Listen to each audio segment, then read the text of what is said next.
If you've ever found yourself thinking, I want more peace with food, but I don't know if I'm ready to let go of the control or the chaos, this episode is for you. Because here's something that most people won't tell you. Sometimes binge eating isn't just about the food. Sometimes it becomes about how we cope, how we release pressure, how we keep it together when everything else feels like too much. When you start to consider letting go of that, even if it's causing you pain, it can feel terrifying. So today, I want to talk to you about what it means to step into something new, how to honor the fear that comes with change without letting it lead the way, and how to start giving yourself permission, not just to eat, but to rest, to be imperfect, and to want a life that feels softer. And I have something really special coming later this week. I'll be joined by Jamie, one of the founding members of the One Body to Love program. She'll be sharing what this work looked like in real life, from binging in secret to learning how to trust yourself again. So be sure to follow the show so that you don't miss it. Welcome to One Body to Love, where we're rewriting the rules around food, body image, and self-acceptance. I'm Dr. Meredith McKenzie, therapist, coach, and your guide to a life free from diet culture and food guilt. If you ever felt stuck in the cycle of binging, restricting, or struggling to feel at home in your body, you're in the right place. Each week, we'll explore emotional eating, body image, and joyful movement through solo episodes, expert interviews, and real-life coaching sessions. Because your body is not the problem. This is your space to learn, heal, and finally break free, and to discover what it means to love the body you're in.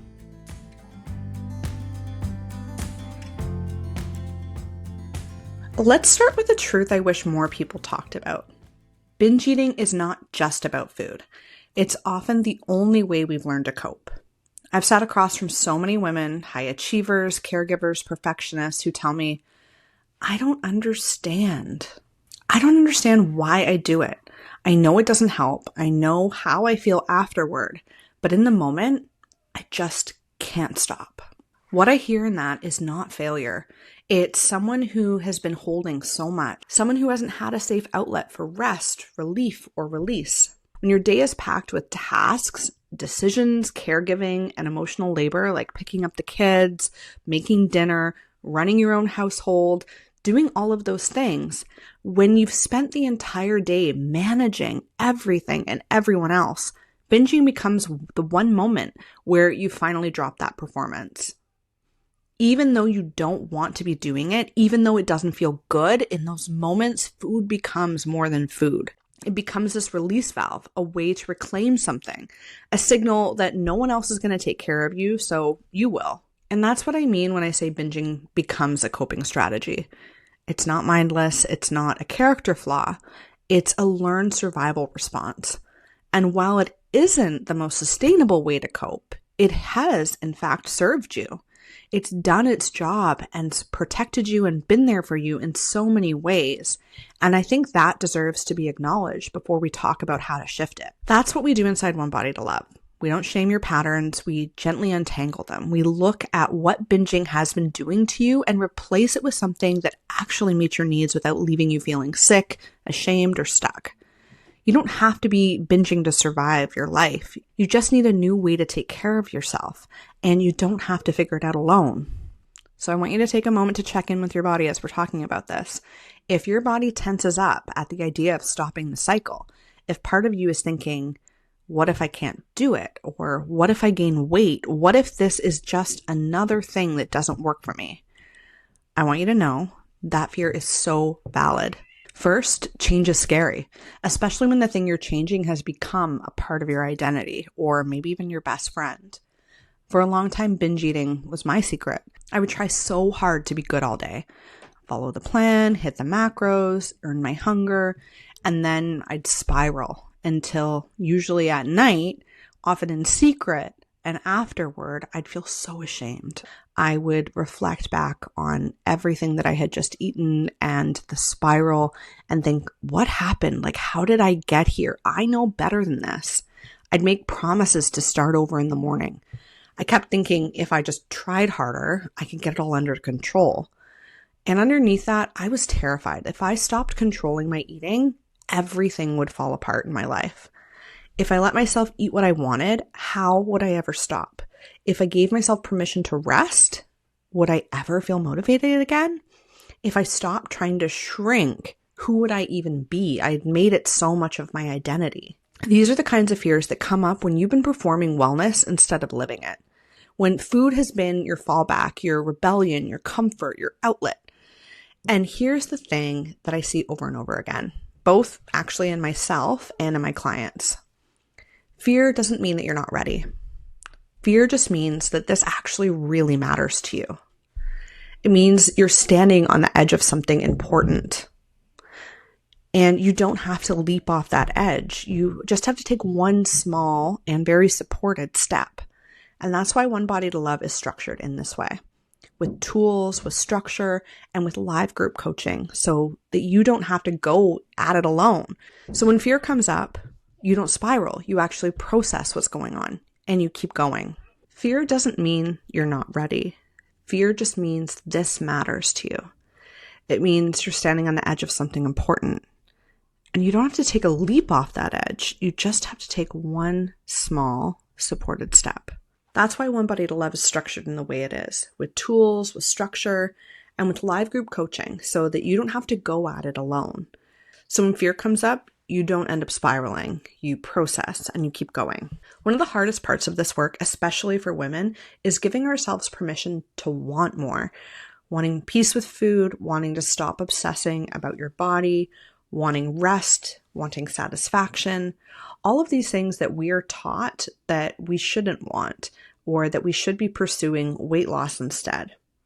Wanting to feel calm after eating instead of panicked or guilty. So many of us were raised in a culture that tells us to shrink, to be less hungry, less emotional, less needy. And so we stop asking for more. We stop wanting. We stop even imagining that we could have more. We tell ourselves, yeah, it's not that bad. I should be grateful for this. Other people have it worse. So it's easy to put yourself and your needs on the back burner. But let me say this clearly. Wanting more ease around food isn't selfish. Wanting a relationship with your body that feels soft and stable is not indulgent. And wanting to eat dinner without negotiating with yourself about whether you deserve to be eating this or not isn't too much to ask. You're allowed to want food to feel easier. You're allowed to want your evenings back so that you're not spiraling and thinking about all these things. You're allowed to want joy in your life that isn't tied to weight loss and to start living your life now. Inside One Body to Love, we don't roll our eyes at desire. We work with it. Because that quiet longing you feel, that voice inside of you that says, I can't do this anymore, or there has to be another way, that voice is the beginning of healing. And we honor it by giving it room to grow. When women join One Body to Love, they're often holding a mix of hope and hesitation. And that tension between the two is so tough. They've been burned before by diets, by programs that promise food freedom and delivered chaos and more dieting, by coaches who didn't understand the complexity of binge eating.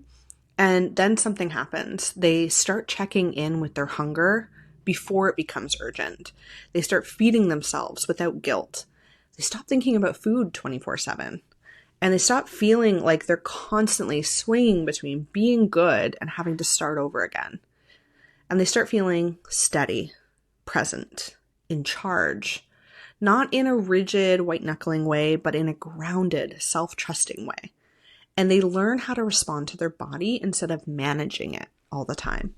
They realize that they're not the problem, and they begin to live, not just eat, with more peace. Because yes, this is about food, but it's about so much more than food, and it ends up impacting so many different areas of your life. Later this week, you'll get to hear what that actually sounds like from someone who's lived it. Jamie, one of the founding members of One Body to Love, is joining me on the podcast to share what her healing process really looked like, from binging in secret to trusting herself again in food and in her life. I cannot wait for you to hear her story. If this episode stirred something in you, if you're starting to feel that pull towards something softer, calmer, and more sustainable, this is your moment. As this podcast episode goes live, registration is now open for a live small group round of One Body to Love.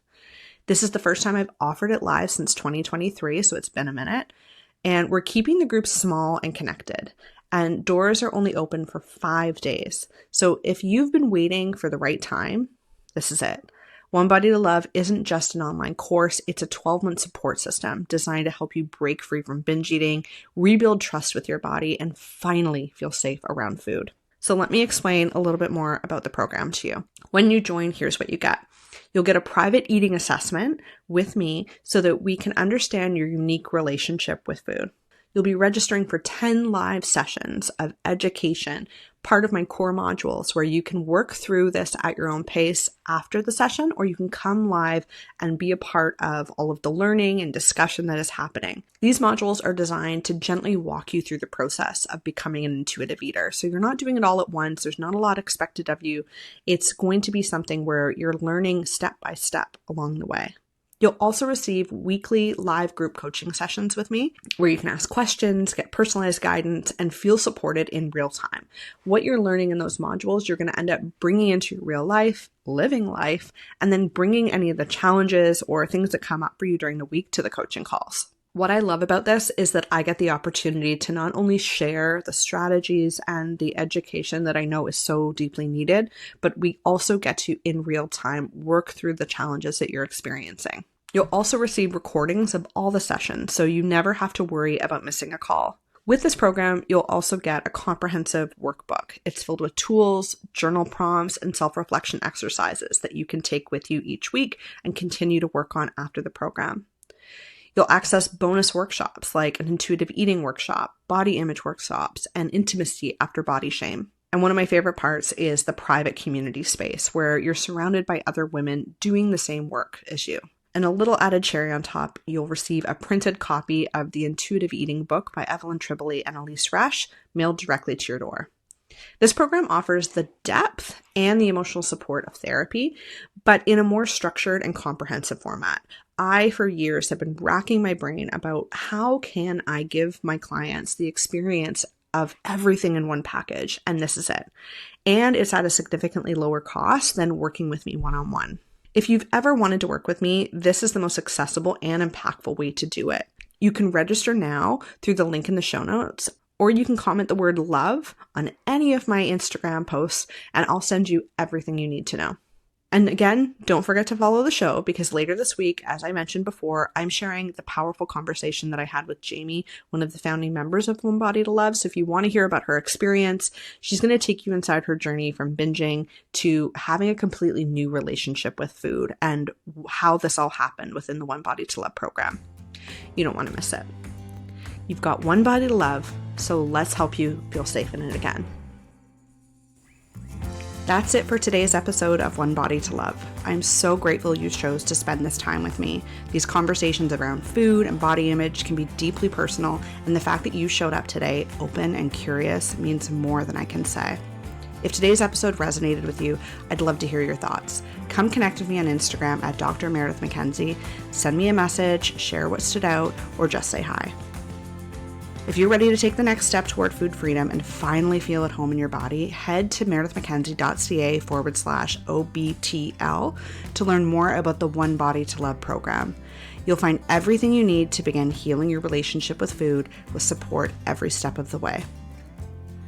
If you're enjoying the show, one of the best ways to show support is by leaving a quick rating and review on Spotify, Apple Podcasts, or wherever you're listening.